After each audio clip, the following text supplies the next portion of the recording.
Ok, ici on parle là des graphiques. Les graphiques, pourquoi déjà? Parce que aujourd'hui on parle de data, on parle de voilà, des prises de décision et autres. Les graphiques nous permettent de prendre des décisions assez rapidement. Pourquoi? Parce que c'est assez facile d'apprendre avec les graphiques. Quand nous étions à la maternelle, on apprenait avec des couleurs, des dessins et ainsi de suite. C'est la même logique. Malheureusement, quand on grandit, on change de méthode, mais ça facilitait la compréhension des choses. C'est la même chose quand je vous donne un gros tableau et que c'est pas accompagné de graphiques qui va simplifier l'information, c'est assez compliqué. Donc la personne va passer plus de temps à analyser le tableau avant de pouvoir prendre des décisions. Or, quand c'est accompagné de graphiques, vous allez voir que c'est comme si on a synthétisé, on a résumé l'information sous forme d'image. Mais il peut arriver aussi qu'on fasse des graphiques qui vont encore nous compliquer la vie. Donc, on va essayer, je vais avec vous ici, essayer de vous montrer un peu la logique de la visualisation de données avec les graphiques. Donc, pour faire des graphiques, c'est très simple. Tu sélectionnes tes données, tu viens ici et tu vas voir ici graphique et tu vas sélectionner le graphique que tu veux. Mais, qu'est-ce qui est plus important de savoir? C'est que si je viens ici et que je veux, par exemple ici, pourquoi sélectionner histogramme par rapport à barre? Ou encore, pourquoi sélectionner histogramme au lieu de sélectionner par exemple les camemberts qu'on appelle les graphiques en secteur ou encore une courbe et ainsi de suite. C'est ce que nous allons essayer d'expliquer. Sinon, je sais que entre vous, il y a pas mal de personnes qui utilisent déjà les graphiques. Donc ici, j'ai l'histogramme. L'histogramme permet de faire quoi? De comparer des catégories. Par exemple, j'ai ici ville, j'ai Mans, Daloa, Abidjan. Ici, je vais comparer les chiffres d'affaires qui ont été réalisés. Donc, je compare les catégories.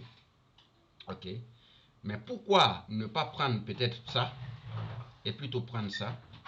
Parce que ici, si je prends cette option, c'est très bien, ça met en évidence ces mêmes valeurs. Mais ici, on l'utilise quand le nom qui est ici, par exemple, ma, c'est peut-être une longue phrase. Si le texte qui est au niveau des catégories est trop long, c'est préférable d'utiliser comme ça pour optimiser l'espace qu'on doit utiliser. Ok? Donc, entre les deux, généralement, voilà pourquoi. Mais ça ne veut pas dire aussi que quand les noms sont courts, on ne peut pas utiliser cette méthode. Si, on peut l'utiliser. Mais généralement, c'est réservé quand le test de la catégorie est trop long. Ok? Donc, c'est la différence entre les deux. Et ici, on parlera d'ici des histogrammes empilés. Ça veut dire que s'il y a plusieurs valeurs que je vais représenter, ils seront représentés. Chaque catégorie sera représentée par couleur. C'est-à-dire chaque série. Voilà, chaque série sera identifiée par une couleur. Par exemple, si j'avais les données ici, comme ça, je vais réduire un peu pour que ça soit. Voilà, comme ça, je vais représenter tout ça. Si je fais dans ce sens, vous voyez que chaque élément, ils ne sont pas superposés. Mais quand j'utilise cette méthode, là, ils sont superposés. Donc, chaque série représente une couleur. Chaque série représente une couleur. Voilà. On n'a pas besoin de ça. OK. Et comment faire le choix entre maintenant les histogrammes et les courbes? Les courbes nous permettent généralement de faire une représentation dans le temps.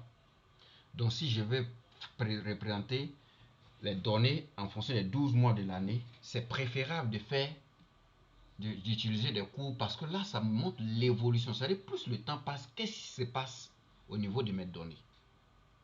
Donc généralement, on utilise les courbes pour faire une représentation dans le temps. Donc on parle généralement des séries temporelles.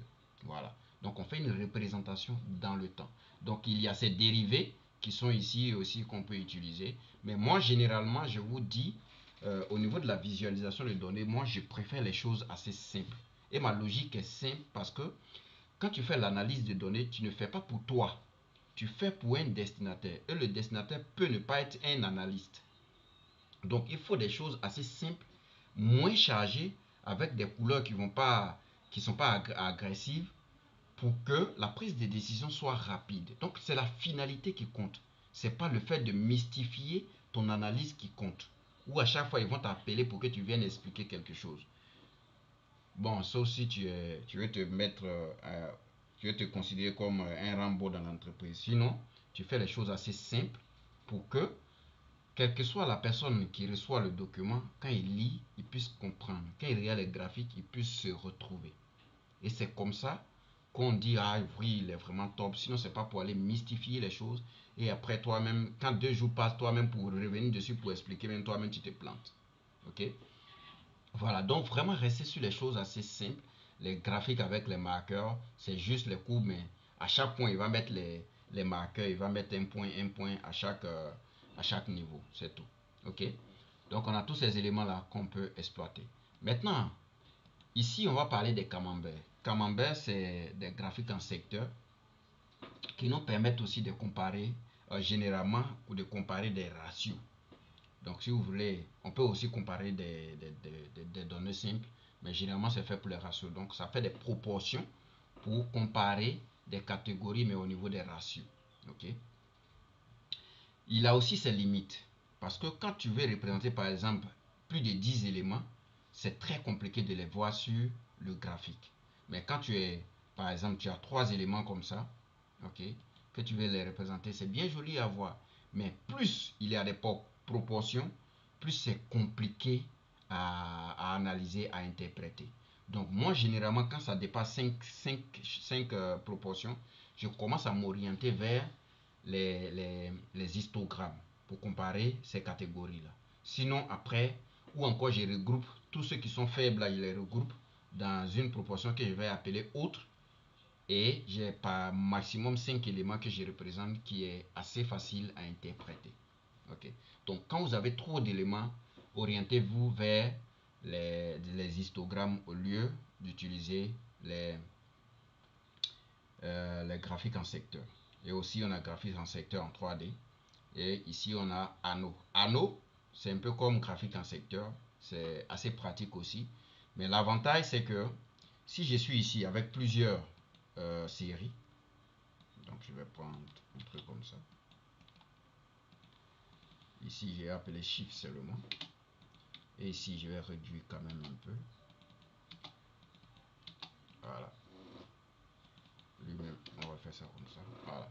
Si j'ai cette donnée, si je vais représenter avec Camembert, je ne pourrai pas. Parce que Camembert représente une seule série et non plusieurs séries. Par contre, si je viens ici en anneau, anneau peut les représenter les deux. Ok, peut les représenter les deux. C'est moi qui va faire cercle dans cercle au fur et à mesure. Donc s'il y a plusieurs, il peut faire tout ça. C'est moi que après aussi vous pouvez avoir du mal à interpréter s'il y a trop de cercles. Voilà. Donc voilà la différence entre graphique en secteur et anneau. Ok. Donc une fois on a balayé ça, je vais voir si vous avez des questions et on va continuer.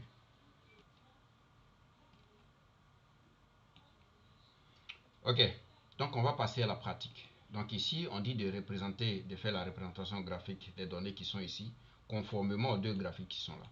Donc on va commencer par l'histogramme. Donc je sélectionne mes données, je viens dans insertion et je vais voir ici histogramme, je prends ça, c'est assez simple. Et ce que je dis toujours, c'est que c'est très simple, on a sélectionné nos données, mais si vous avez envie de changer les motifs, ne vous cassez pas la tête. Vous pouvez venir directement ici. Et il y a des modèles qui existent ici, vous pouvez les sélectionner. Quand je pointe comme ça, vous voyez ça change. Et je vais regarder ce qui me plaît. Je vais sélectionner. Voilà. Ça, c'est vraiment pour les débutants. On fait ça. Et ça, c'est pas mal. Voilà. Tous ces éléments-là, on peut les sélectionner rapidement. Et on passe à autre chose. Maintenant, il peut arriver que toi-même, tu as envie de paramétrer. Tu vas cliquer sur ton graphique. Et tu vas voir le bouton plus qui est là. Ça te permet d'ajouter ou encore d'enlever des données. Voilà. Donc ici, je peux mettre la légende, je peux mettre les barres d'erreur, je peux mettre des barres de données, donc le tableau va s'afficher en bas. Je peux mettre des étiquettes de données, donc les données, chaque valeur, je vais afficher sur la barre. Ok, donc si je mets comme ça, si tu mets la valeur dessus, ce qui veut dire que ça, ce n'est plus utile. Donc, si tu laisses les deux, c'est que tu as surchargé le graphique. Donc, en prise de décision, c'est pas bon.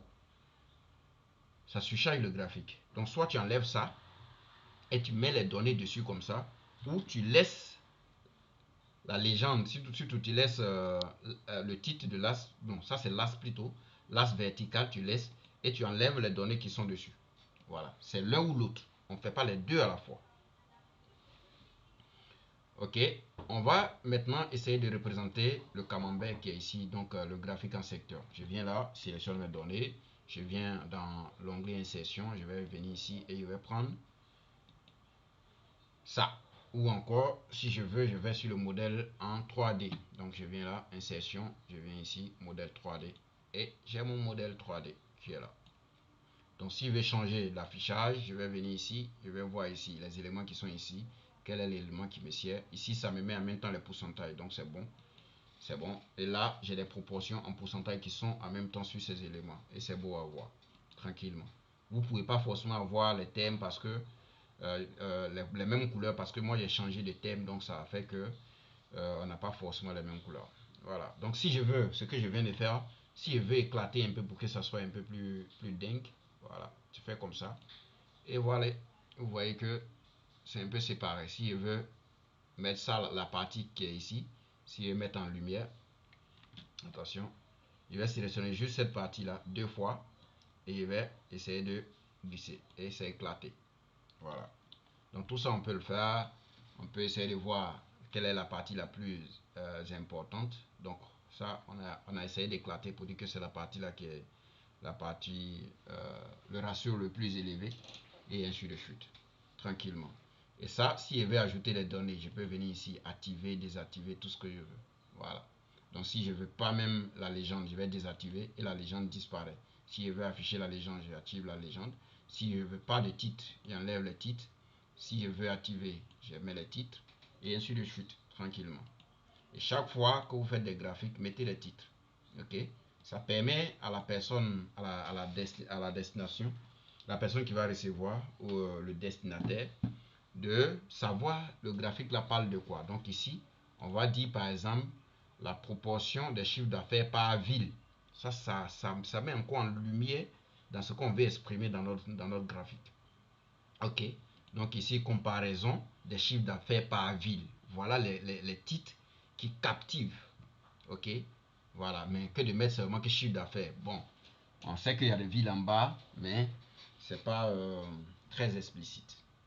On va essayer de faire une représentation des données par, avec un graphique courbe. Okay, avec une courbe. Donc ici, on a les mois et on a les chiffres d'affaires. Nous, ce qu'on veut faire, on veut faire une représentation des chiffres d'affaires par mois. Donc, pour voir un peu l'évolution des choses. Pour ça, l'idéal, c'est-à-dire le graphique idéal, c'est une courbe. Ok. Donc, pour faire ça, la colonne qui est au milieu ici, je n'ai pas besoin de ça. Ok. Donc, j'ai besoin de la colonne mois et de la colonne chiffre d'affaires. Donc, je sélectionne la première colonne, j'appuie sur la touche CTRL, je maintiens, et je sélectionne ici ma dernière colonne. Et je viens dans l'onglet insertion. Je vais venir ici dans courbe et je vais sélectionner une courbe. Si je veux, je prends une courbe avec un marqueur comme ça, tranquillement. Ok, voilà. Et là, on voit l'évolution. Ok, on sait que janvier c'était bon. Janvier c'était bas. Février c'était bon. Après, donc on est vraiment dans d'ici ici. Jusqu'à ce qu'on tombe en juillet où les choses ont commencé à aller mal. Et en décembre, voilà, on a réalisé un très bon chiffre d'affaires. Comme généralement en décembre, décembre on achète tout, donc les choses marchent généralement. Ok. Donc voilà un peu comment on peut faire une représentation avec un graphique court. Maintenant, si je veux rendre en bleu comme ça, je peux venir chercher les modèles qui sont là. Donc je viens là, création de graphique, et je vais venir chercher le modèle. Ici, on voit pas mal de modèles. Je vais indexer le modèle qui me plaît. Je vais prendre, voilà, ainsi de suite. Voilà. et je vais voir ici, c'est ce qui a été représenté en haut. Donc je prends ça et on a ici l'évolution du chiffre d'affaires. Donc si on doit mettre un chiffre ici, ça sera l'évolution du chiffre d'affaires par mois. Voilà. Et on a ici en dents d'ici, et les valeurs sont en même temps dessus, ce qui nous permet de les lire directement, et ainsi de suite. Voilà comment on peut créer des graphiques assez simples avec Excel. Donc on stoppe à ce niveau.